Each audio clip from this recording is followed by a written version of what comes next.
We are back. We are back. We are back. All the way back. How is everybody doing? How is everybody doing? I'm good. I wanted to discuss some economic news coming out of the homeland, South Africa. The economic indicator came out for GDP numbers for the first quarter of 2025, and the numbers are absolutely horrible. I want to discuss that with you today.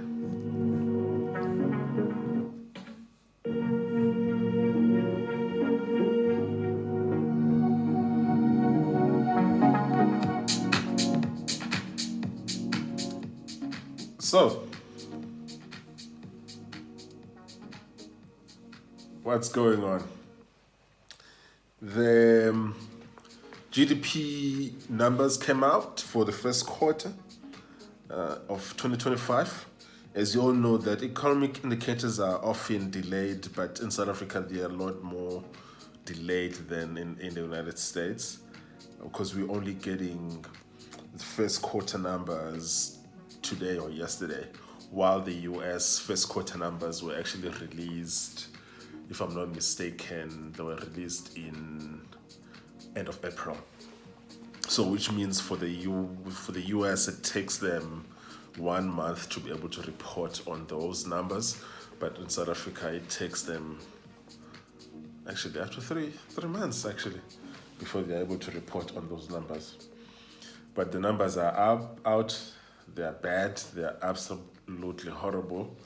The GDP in South Africa grew by 0.1% in the first quarter. The first quarter, for those of us who don't know what that is, that would be the first 3 months of the year.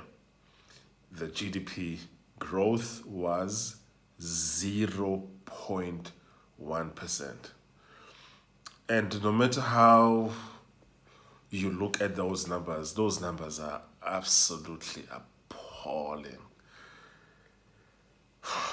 And I don't know what to say, man.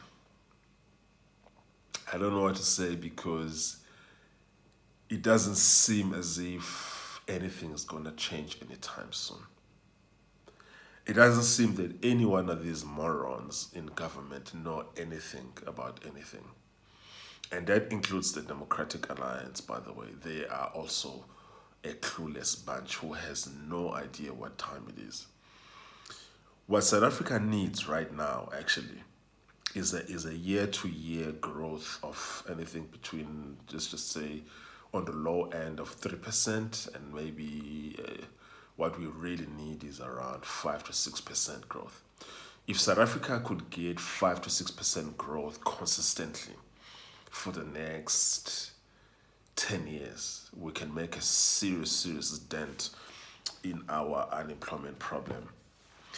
But actually, what would be actually great is if we can get a 7% growth in one of these years, in the next 10 years, but not go below 3% even on the worst year. But that's a pipe dream. That's not going to happen. That's not going to happen anytime soon.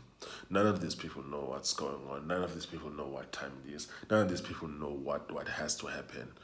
I was actually speaking to a friend last week before these numbers came. He is in Washington, D.C. He's South African. And we were discussing this issue of what are we supposed to do, because not everyone can leave the country. And when I say not everyone can leave the country, I'm meaning that because the people who can leave are educated and skilled individuals. But even if 10% of such skilled individuals who are still in South Africa were to leave, that loss would be unimaginable. So we were just talking about then what is supposed to happen, because we can't suggest this thing that everyone must leave, because if all of the skilled workers in South Africa left, then we're going to have a situation like Zimbabwe, what had happened to Nigeria and other countries that has lost a lot of their skilled workers. A lot of the skilled workers from West Africa, by the way, are in Europe and in the US. It's very bad. And maybe someone could argue that if all of the African workers who were abroad, whether here or in Europe, were to go back home, maybe something can be done. But the question is, how are we going to do anything with these governments? Because there's a problem with the electorate that doesn't know how to vote properly. But also, even if they knew how to vote properly, who are they going to vote for? Who are they going to vote for? Really, because there aren't any good options. Yeah, so really, these 0.1%, oh my goodness, oh my goodness, oh my goodness, 0.1%. I don't even know what to say to this. I don't even know what to think of this. 0.1%. South Africa really needs some sort of like divine intervention. It's very bad, guys. It's bad. It's horrible. Like, tell me, what are you going to do? Are you a South African? Are you back at home? Where are you right now? What do you think should happen? What do you think we should do based on how bad things are? The only thing we can do is drown our sorrows with whisk. That's the only thing we can do. Because, wow, what a mess. Yeah, anyways. And also, the sad part about this thing is that anytime now you're going to hear the ANC is going to try to increase taxes, because that's all they know is to increase taxes. They've never had a bright idea in their lives. The economy is dead and dying at home, and the ANC can only think about how can we make it worse? How can we actually... She's dying, put her out of her misery.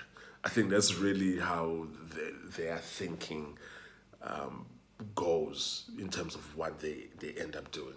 Because if they actually succeed in increasing taxes in a situation like this, South Africa will go into a recession. Which, but I mean, you might as well say that the South African economy is in a recession. I mean, 0.1%. I mean, come on.